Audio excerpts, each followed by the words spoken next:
Bonjour et bienvenue sur French with Jeanne, un podcast en français pour les étudiants et étudiantes de français. Vous écoutez le premier épisode de la série 13. Cette série s'intitule « À la maison ». Dans chaque épisode, je vais parler d'une ou deux pièces de la maison. Je vais lister les activités qu'on fait dans ces pièces, faire l'inventaire des objets les plus courants et parler de mes préférences pour ces pièces. Cette série sera donc riche en vocabulaire.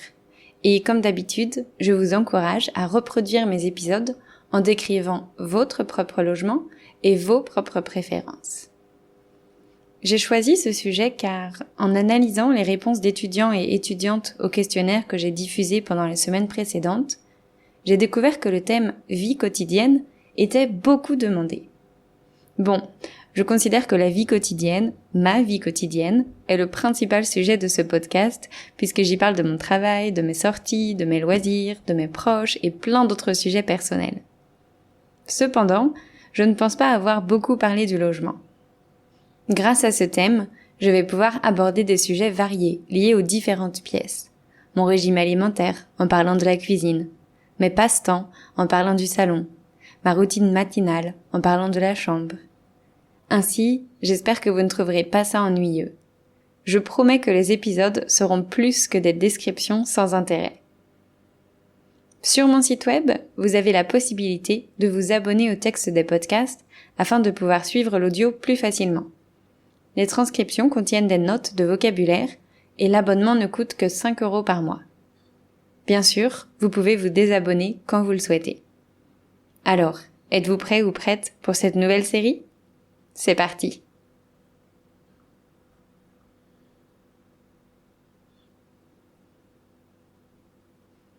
J'ai décidé de commencer cette série en parlant de la salle à manger et du salon, car ce sont deux pièces centrales dans une maison française.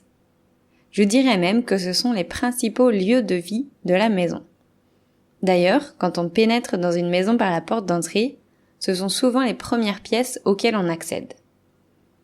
Comme son nom l'indique, la salle à manger est la pièce où on prend les repas, tandis que le salon est plutôt celle où on se détend. Si plusieurs personnes vivent dans le logement, ces deux pièces représentent généralement des lieux de socialisation, un peu comme des espaces publics, à l'inverse des chambres qui sont des espaces beaucoup plus personnels, et donc privés.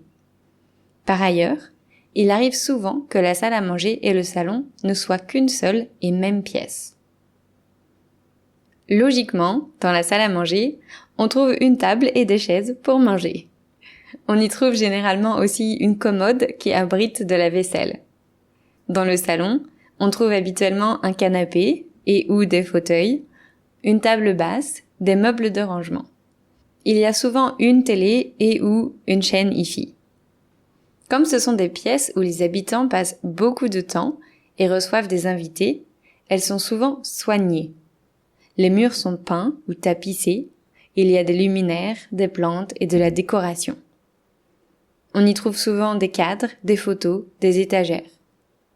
Si la maison possède une cheminée ou un poêle, il sera certainement dans l'une de ces deux pièces. Car, comme elles sont centrales, ça permet à la chaleur de se répandre assez rapidement dans les autres pièces. Alors, qu'est-ce qu'on fait dans ces pièces exactement ? Dans la salle à manger, comme je l'ai dit plus tôt, on prend les repas. Pour cette raison, elle est normalement située à côté de la cuisine. Il n'est pas rare d'utiliser le salon pour manger, et surtout pour prendre l'apéritif. C'est une pièce propice à l'échange, où on peut s'asseoir côte à côte et discuter facilement. Si on organise une petite soirée, ou une grande fête, les participants et participantes se regrouperont là-bas. Sinon, ce sont des pièces où on fait plein de choses, excepté cuisiner. On regarde la télé, on lit, on écoute de la musique, on joue à des jeux, on se repose, on fait des siestes, on prend un café, on travaille, on étudie, on bricole, on écrit, on peint, on coud, on dessine, on tricote, on glande. Bref, on vit. Personnellement, j'aime que mon salon et ma salle à manger soient spacieuses et lumineuses. C'est le cas chez mes parents. C'est donc ce à quoi j'ai été habituée et depuis, je n'arrive pas à apprécier un salon sans fenêtre ou une salle à manger minuscule. J'aime que ces pièces soient grandes, car il y a souvent du mouvement. On s'assoit, on se lève, on se déplace, on s'allonge. J'aime la sensation d'avoir de la place. Et je préfère donc ne pas avoir trop de meubles pour pouvoir bouger sans gêne. C'est encore plus vrai quand je reçois des invités. Je veux qu'ils et elles soient tous et toutes à leur aise, qu'ils et elles se sentent bienvenus dans ces espaces. Chez mes parents, il y a une grande cheminée dans le salon, et je l'ai toujours adorée. Cette source de chaleur donne à la pièce une ambiance douillette en hiver. D'ailleurs, il n'y a rien que j'aime plus que de lire un livre avec une couverture sur les jambes et les orteils chauffés par le feu de cheminée. Bien sûr, une cheminée ou un poêle nécessite pas mal d'entretien, mais je crois que ça vaut le coup. Pour moi, la lumière est très importante dans un logement.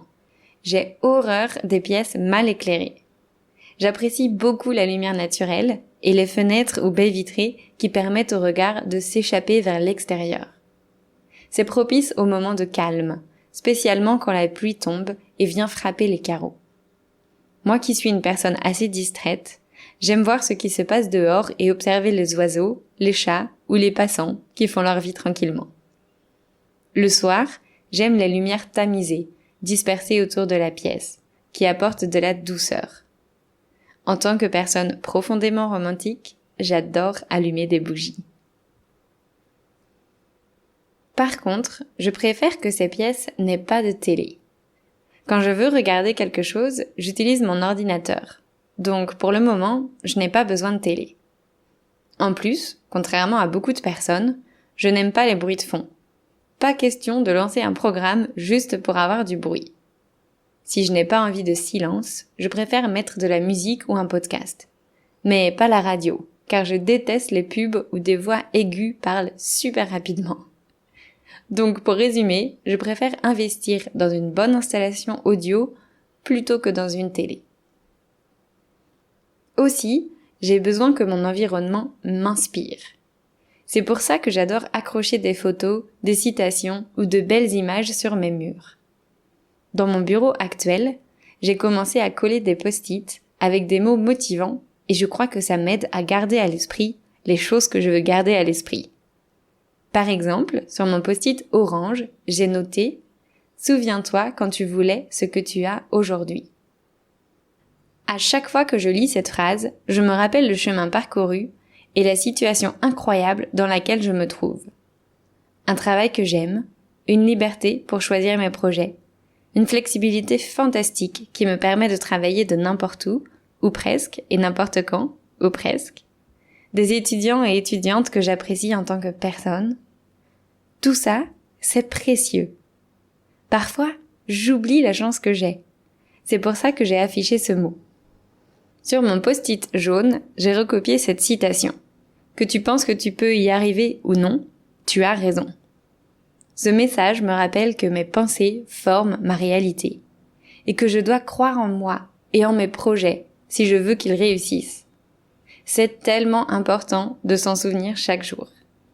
J'ai d'autres post-it, mais je vous partagerai leur message dans un autre épisode. Je n'ai pas encore accroché de photos dans ma maison, même si je devrais prendre le temps de le faire, car chaque photo me rappelle un souvenir et il me suffit de les regarder pour que tout me revienne en mémoire. En outre, pour ajouter une touche personnelle de déco, je suis en train de peindre des mini-paysages à l'aquarelle. Je ne suis pas vraiment satisfaite de ce que j'ai peint pour le moment, alors je dois m'y remettre.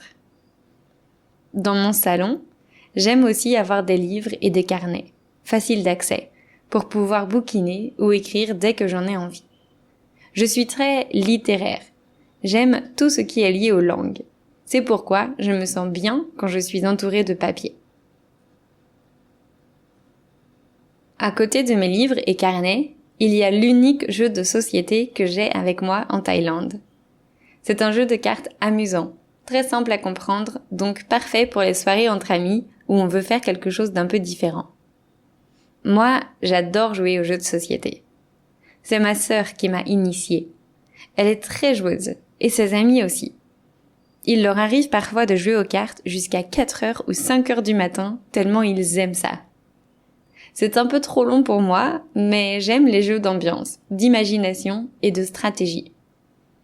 En général, je n'aime pas les jeux de bluff, parce que je mens très mal, mais j'apprécie quand même le poker.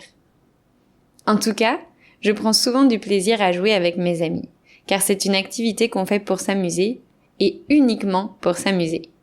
C'est léger, et on rigole toujours. Voilà pour ce premier épisode. J'espère que vous l'avez apprécié. N'hésitez pas à m'envoyer vos retours sur Instagram ou par email. Je suis toujours curieuse de savoir ce que les auditeurs et auditrices pensent des épisodes. Oh, et avant que l'on se quitte, je voudrais vous informer que je me suis lancée dans la création d'un cours en ligne préenregistré.